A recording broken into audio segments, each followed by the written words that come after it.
Okay. Thanks very much for doing the interview, Lee. Hope everything's going well at your end. What's the time over there? It's like 10 o'clock or Yeah, it's about fair? 9:48. Fair, fair, fair enough. Really get some historical accuracy. Yeah, you know. But yeah, so obviously we spoke. I think it was a couple of years ago when I was doing some stuff for the Phoenix newspaper. But for those of our viewers or listeners who haven't heard of Claymore before or just tuning in, could you just sort of tell us a little bit about Claymore and like what really got you started in the band and what your influences are? yeah, we're a power thrash metal band. Started years and years and years ago. And people have been listening for a couple of them, so that's cool. Uh, yeah. um, I'm trying to think of like go through all the ones that people usually rattle off real quick, so that we can get that basic history. Named it Claymore because we were super into Lord of the Rings at the time, and we didn't even know what power metal was. Okay. Uh, so like we didn't even know that like that was a thing, that like power metal bands also just love Lord of the Rings. Um, we were just like we wanted to sound Celtic because we thought Okay. it was cool, and that Yeah. was it. And so that's what we landed on. Spelled with a K because we thought it looked cooler. We were like, that looks more runic. Yeah. Like that looks way more Gaelic than spelling it with a C. I don't know. Um, which it's probably not, but that doesn't matter. We were like 17, Yeah. so we didn't really know.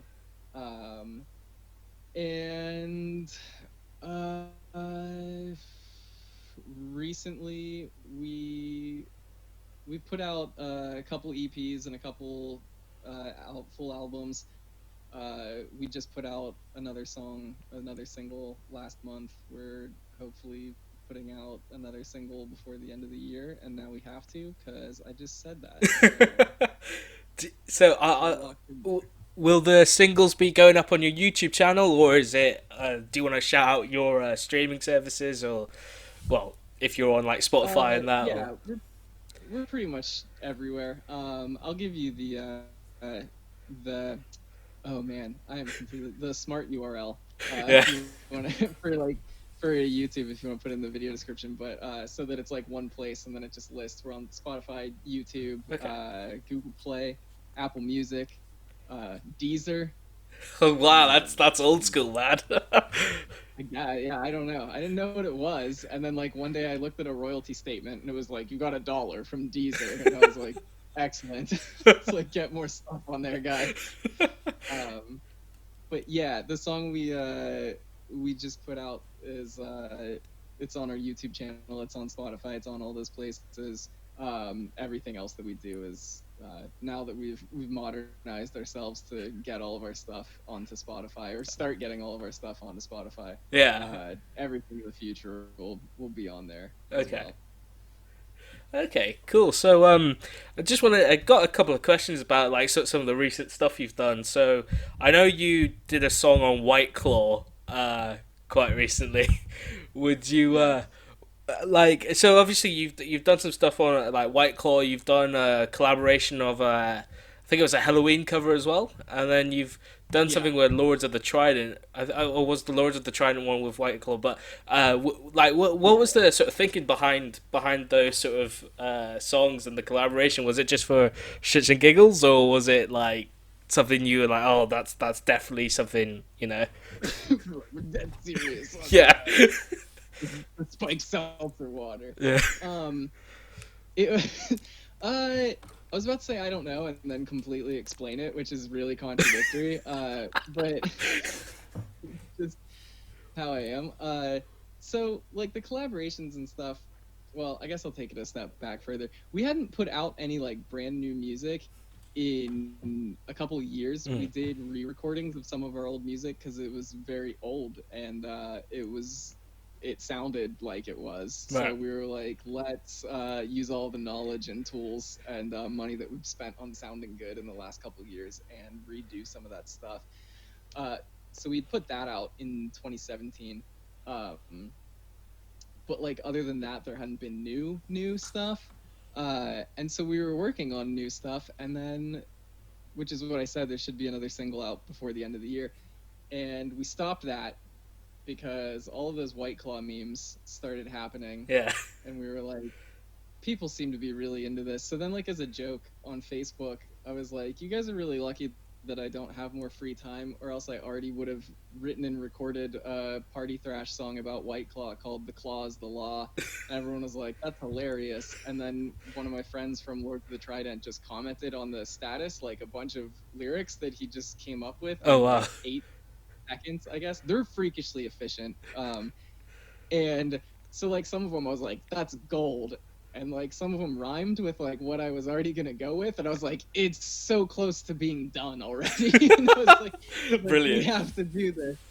But yeah, so that, I think the complete backstory to it is like what actually makes it weird. Not that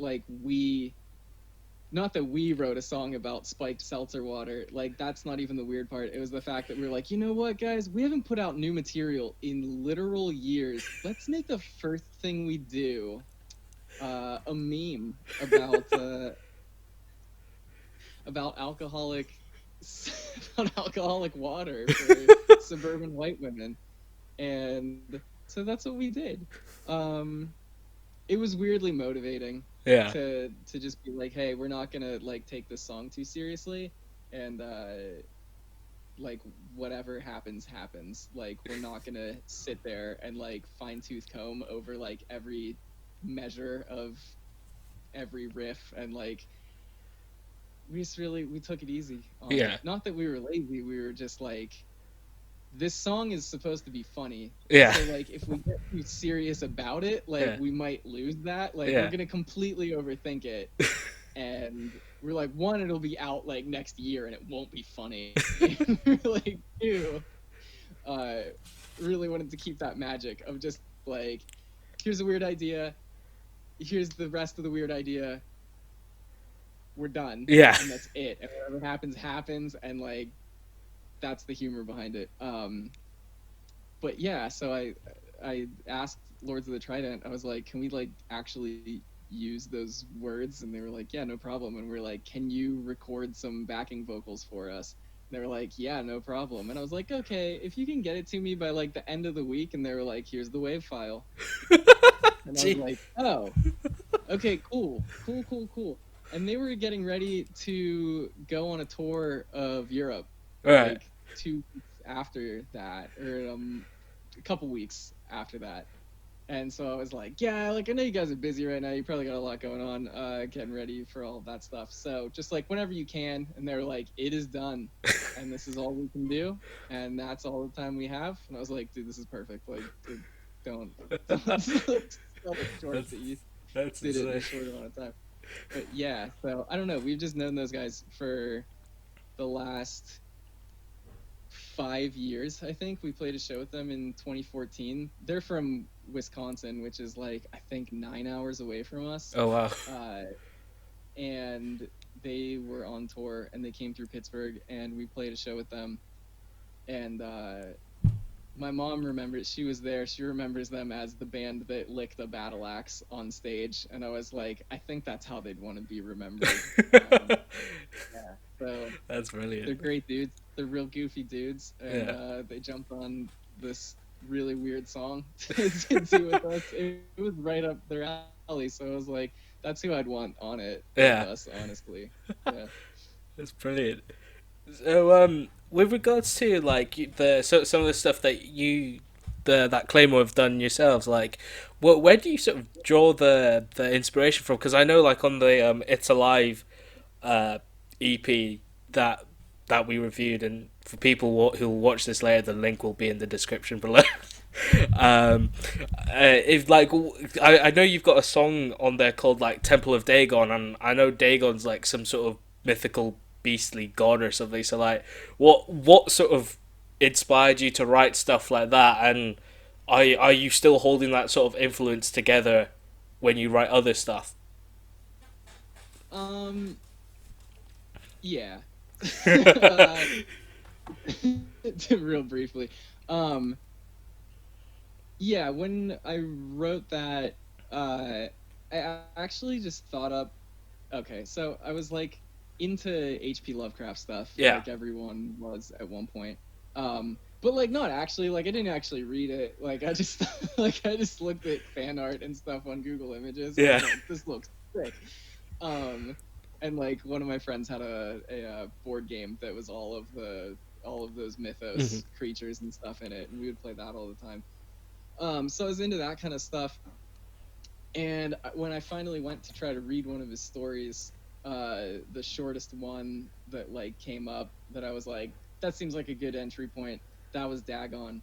And it's only like a couple pages long, Okay. and it's just about like I think this was like 8 years ago, so I'm probably gonna completely ruin this story. But it's like somebody's like lost at sea, and then they like find a deserted island, and there's like this pillar, and he's like trying to read it, and it's like inscriptions of like this fish god and stuff. And I was like, oh, that's cool, fish god. I should write a song about that. And I don't know why that was my next train of thought, but I did. And so I was like, what? Like literally, I was like, what other words would like be cool with this like ancient deity kind of thing? And I'm like, all right, so he's kind of like at a shrine or like a temple. And I'm like, all right, cool. I'll call it Temple of Dagon. And Yeah. then I was like, I was like, okay, let's try to flesh this out. So then I Googled it. I was like, wait, am I just saying that because like I heard another band write a song called Temple of Dagon? And I was like, I need to make sure this isn't a thing. Yeah. Uh, Turns out it's a Bible story. Okay. Yeah, so that this song's actually like about a story from the Old Testament. It's the story of Samson, and he got all of his power from his hair. Technically, that's long story short. Was that if he cut his hair, he lost all of his strength and his power and stuff. So he gets tricked into getting his hair cut, and he loses all of his power.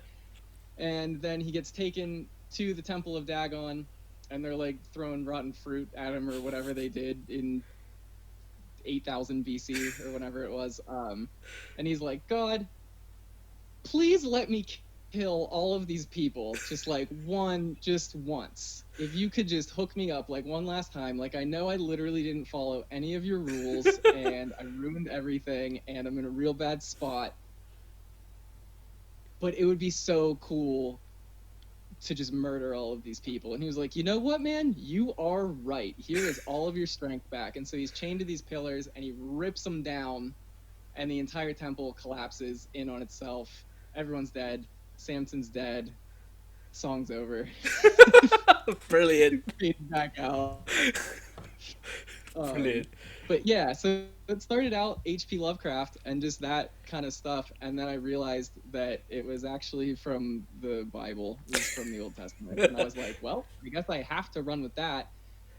Final edit to that story is years later, I went to look up more of like the actual historic. I was like, was that a real thing? Like, was there like a real temple? Like, how popular like was this god and stuff in that area?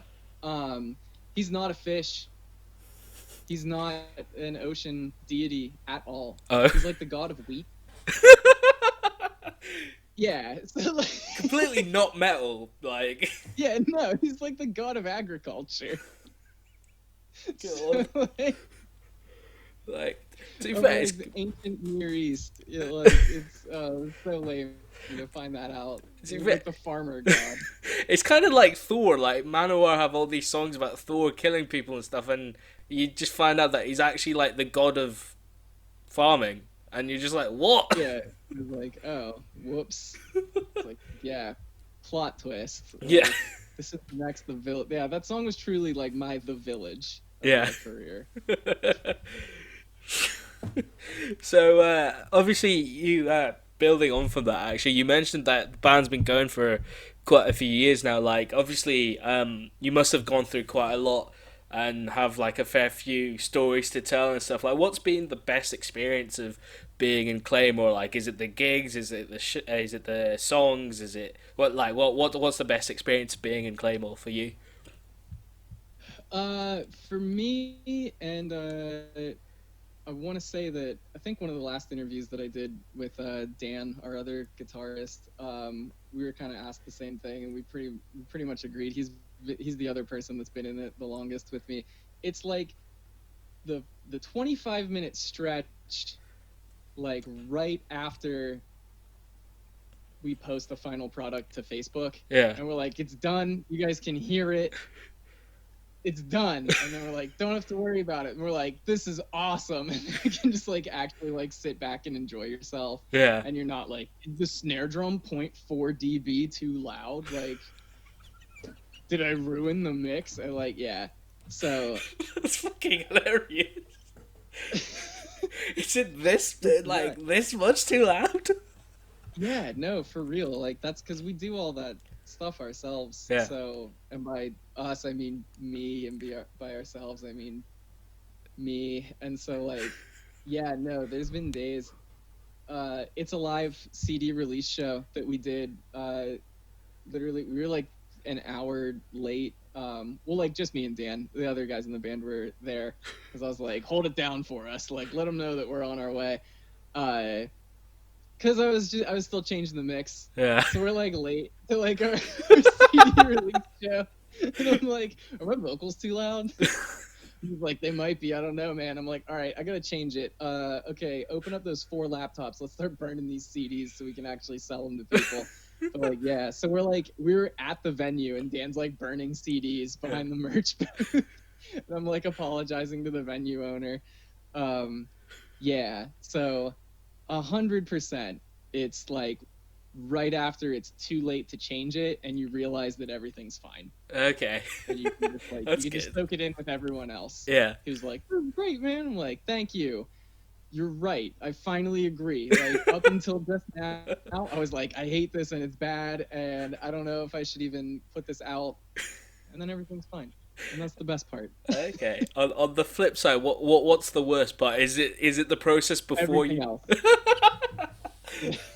Brilliant. 99.9% of it is the worst part. No, having too many ideas. Yeah. Which, like, it sounds like a job interview answer where they're like, "What is your weakness?" And you're like, "I care too much." Now give me the job. Yeah. Like, no, hand it over. But yeah, no, for real. It's all super stressful, but like obviously I wouldn't do it if like there wasn't an enjoyment factor to it. But like absolutely doing too many things, and not having time to do all of the things, and not having time to really expound on all of the things that I want to do. Like I'm part of like 4 different projects right now, I think, and I look at other people doing similar things, and like the graph on it for like our progress and their progress is like not even close to the same. But then I remember that I'm like, oh, they're putting all of their energy into that one thing. I'm putting that same amount of energy across the board on a lot of different things. So like, of course, we're not going to have the same result. Like I don't have time every day to like send out press releases and follow up with those emails. And to the extent, you know, if they're sending out 50 of those emails in a week, like I do not have time to send out 50. I can send out 5.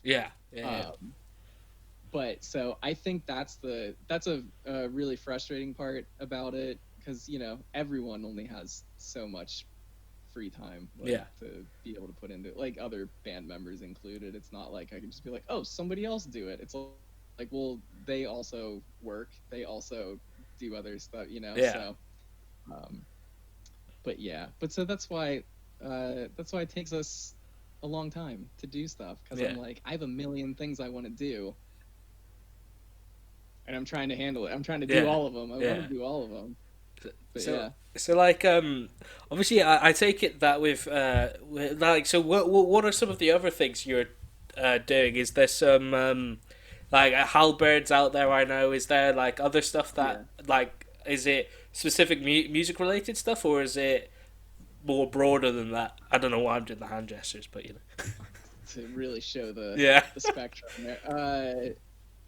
Yeah, Halberd, that takes up a lot of my time, and I want to do more stuff with that too. That it's just not feasible as one person doing it. But yeah, Halberd's like the video game live streams, and it used to be. Now we're switching it over to we do metal covers of video game music and stuff, and that used to just go on the Halberd channel, but like now we're putting them on Spotify, Okay. and it's under the name Klaymore. So we were like, why wouldn't we just put it on the Klaymore channel if that's like already the? But we were at the time we were like, oh, video game stuff, video game YouTube channel. But then like people would subscribe because they were like, I love that Mega Man X cover, dude. I'm like, awesome. See you in 8 months. Like when I upload another Mega Man X song, like it's not. So I was just like, yeah, you pick up like 1,000 subscribers and then never see them again. Yeah. Like that's not the exact content we were putting out. So I was like, well, hopefully people that see a metal video game cover on the Klaymore channel, and then our next upload is just another metal song. Yeah. I was like, I'm hoping that they just, stick around for that. And they're like, oh, damn it, I really explicitly only came here for this exact game. For the one soundtrack. song. Yeah. So, but yeah, so there's stuff like that. And even that, we used to put out one of those every month. And we've cut back on doing that stuff just because it takes a long time. Yeah. We're trying to put out more of our own stuff. So it's the amount of output is like the same. It's just like shifting from what's happening. But yeah, we just put out another one of those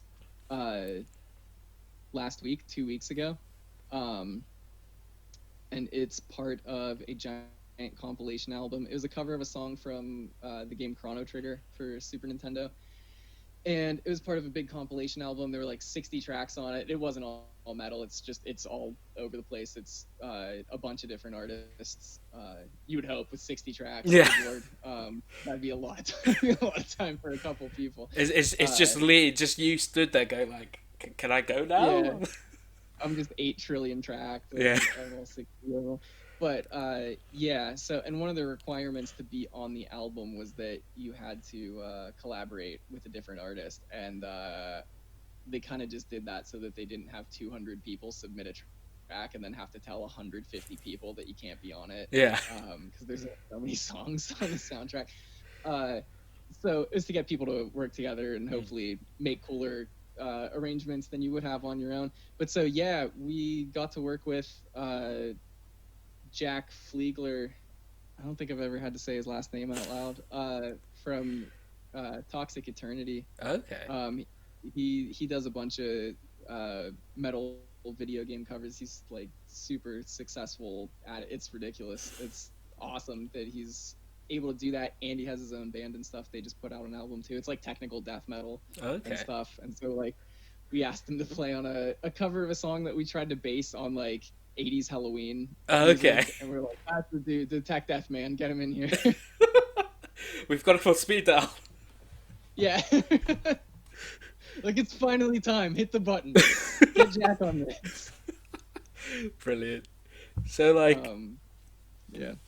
So like obviously you mentioned that you've tried to like balance everything out. Like what's I'm trying to think what I'm gonna ask. What's the sort of best like what's if you were gonna talk to someone who's just starting out in like they've got a band and they want to go somewhere with it, what advice would you give them? Would you like from your experience?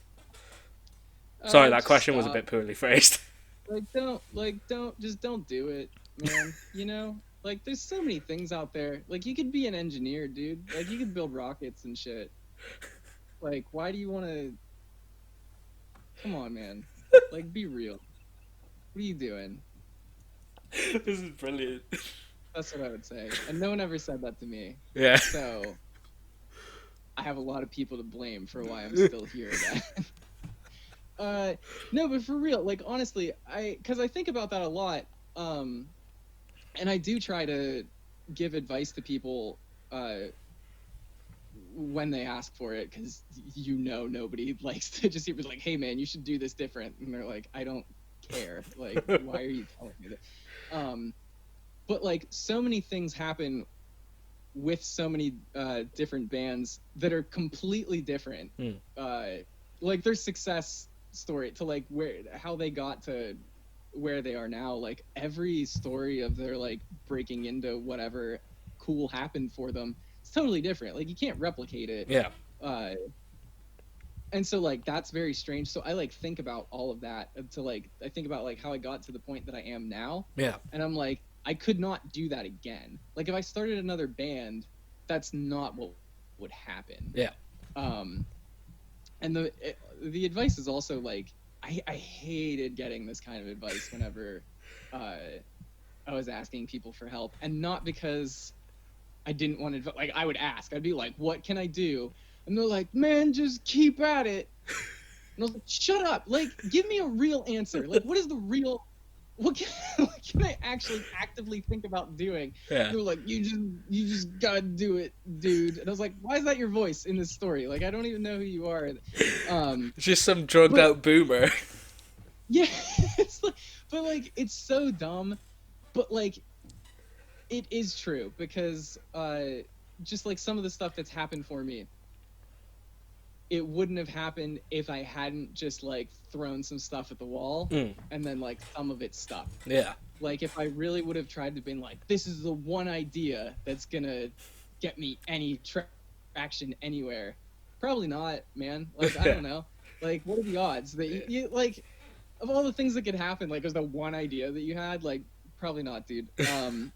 But like yeah, so it's like I look at our YouTube stats and stuff and see like what videos people are watching and things, and it's like some cover songs like don't pull in like anything if you don't mention it. I mean, not anything, but you know what I mean, like in comparison to like some of them that I'm like, I haven't even thought about the fact that that song is uploaded to YouTube, and then I go to like my end of the year stats and it's like, yeah dude, it got like 3,000 views. Yeah. And it's like cool, because I never thought about it, and I didn't like after like the initial release and stuff, and like trying to tell people after that, like it just managed to latch on the search engine stuff and continues to hook us up. Yeah. So like that's the thing. If I just had one of those videos, like over a year, like who gives a shit about 3,000 views when you're trying to get, whenever YouTube wants you to have 4,000 watch hours a year to stay monetized. Like I don't care about 3,000 views. If I only got 3,000, I'd be like, I didn't make it. Like I didn't. I'm losing my $1 in ad revenue this year because I didn't do it. But I have like 15 of those covers, so like there's when you have a dozen songs pulling in like an average of 3,000 views every year, which again in the grand scheme of things, not a lot. Like I'm not gigantic, but if I hadn't made any of those videos, I wouldn't be getting a free 40,000 views for like that's racking up while I'm writing my own music and like putting my own stuff out. Like I don't have to, it's just added helpful traffic and things. So like that was just one of the things that people told me. They're like, you gotta just keep doing it because you'll keep getting better and you'll just keep putting stuff out there, and like eventually somebody will find it. And while that's vaguely true or vaguely wrong, I guess, it really does have a lot of truth to it, and there is no specific thing that you can really tell people. I mean, there's obviously like there's pitfalls you can avoid. Like I don't know, just look good, like look professional, look at what other people are doing. And like if your like graphic design game doesn't look anything like them, then like if you're using yellow font on a white background, like probably stop. Like there's objective things that you can like, help people out and be like, here's how I can guide you. But it really is just like you got to get out there, because that's the only way that the collaborations that I've done, that's how people knew about me. Like some of them, other than that Halloween one from last week. It was last week. Like I just knew Colin for, oh no, that's not true. He found me, his brother put together a compilation album in 2015, 2014, and he just found Klaymore on YouTube and was like, this is cool. and then found us on Facebook and messaged us and was like, "Hey, I'm doing a compilation album. Do you want to be on it?" And I was like, "Yeah, sure. Like, why not? Yeah, Why not?" yeah. And he was like, "Okay, cool." He was like, "No entry fee, like digital only, like cool." And I was like, "Excellent." And so yeah, I totally lied.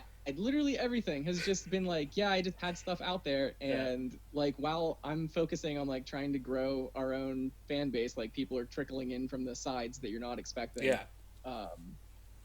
So it's like obviously you got to put in your own time and promote it, but when people see you doing well, they'll want to do something with you. So Yeah. so Okay. it's that really weird Ouroboros of just like, you want to get bigger, you just got to already be bigger, and then like you'll be able to be bigger if you're bigger. And I'm like, that was so useless, but I don't know, man. Fair play, man. That's how cool stuff happens. I don't know. Yeah.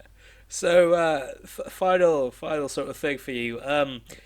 What have you got coming down the pipeline? What can people expect from yourself and from Klaymore in the next couple of months and into the new year? Hopefully getting a new single out. The one we had to delay to put the Claws of the Law out.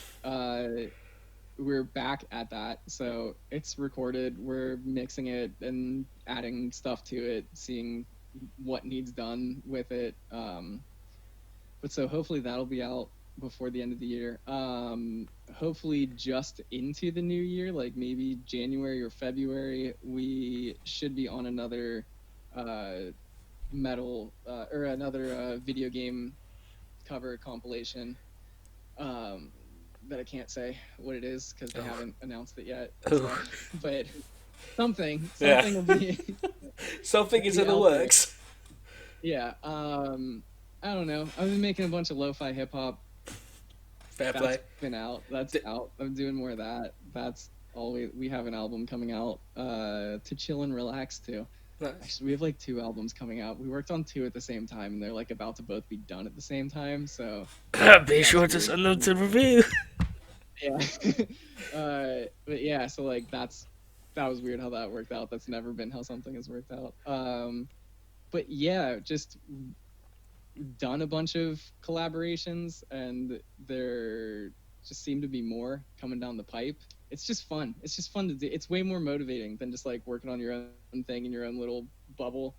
Other than the stress of like having to talk to people. All right. But yeah, so hopefully more cool collaborations, an original song, some more cover stuff. We've finally gotten back to trying to put stuff out regularly on YouTube. I think last year, 2018, I think we put out 0 videos. And this year we're hoping to be up to like 7 by the end of the year. So big turnaround on that. But yeah, so that's the kind of stuff. Hopefully more covers, more original stuff, more lo-fi hip hop to chill and relax too. Fair play. Are we gonna? When can we expect your Jesus is King cover? That one, like my equivalent or my cover of some of the material. Why not both? That's very fair. I'll see if I can. I'll see if I can sneak in some. What's it called? Some hallelujah cadences into the lo-fi hip hop. Just I'll get a pipe organ patch. It'll be I'm trying to Hallelujah Ween. I don't know. Halberd Luya. Yeah. Hallelujah. Why didn't we say that one first? That's so easy and obvious. Oh man. It's too early at whatever time it is right now. Like, okay, so yeah, so where can people follow you on social media, like to rack up your views and rack up your subscribers and everything? Facebook, YouTube, Spotify. Those are the main ones. Bandcamp, obviously, that's where the download stuff is. We got CDs, we got some T-shirts. I think we're almost out of some of the T-shirts, so get on that. But yeah, Spotify, trying to get into that thing of people putting us in playlists and things like that. because we neglected the platform for so long that now that's the main one that we're trying to push to people. You got to get those precious, what is it, tenth of a cent Yeah. per stream or whatever. It's like, you gotta rake those in. Gotta get the corns in, Yeah, exactly. Yeah. But yeah, I'll send you the smart URL so that it's just it's one click, and then it just puts a giant list of every platform that we're on for people. Okay. So Awesome, man. Awesome. Well, that's everything from my end. Have you got anything else you want to add, or? I don't think so. Yeah, just did that the whole every platform plug. I guess Halberd. I'll give you a link to that as well, because that one's pretty much just like me hanging out playing video games. So people like ask me questions and stuff like that. About what I thought about whatever album just came out, or Yeah. kind of similar things. Like I'm posting updates on Facebook, like about what Claymore's doing, and people like ask questions about that or whatever. Or I don't know. I try to be funny sometimes on it. I don't know if Yeah. it works, but it's fun. They haven't stopped me yet. Yeah. So, but yeah. I think that's really it. That's the deep Claymore insight. Technically, just comes from Halberd Yeah. streams. Okay. Awesome, man. Quality. Give me 1 second.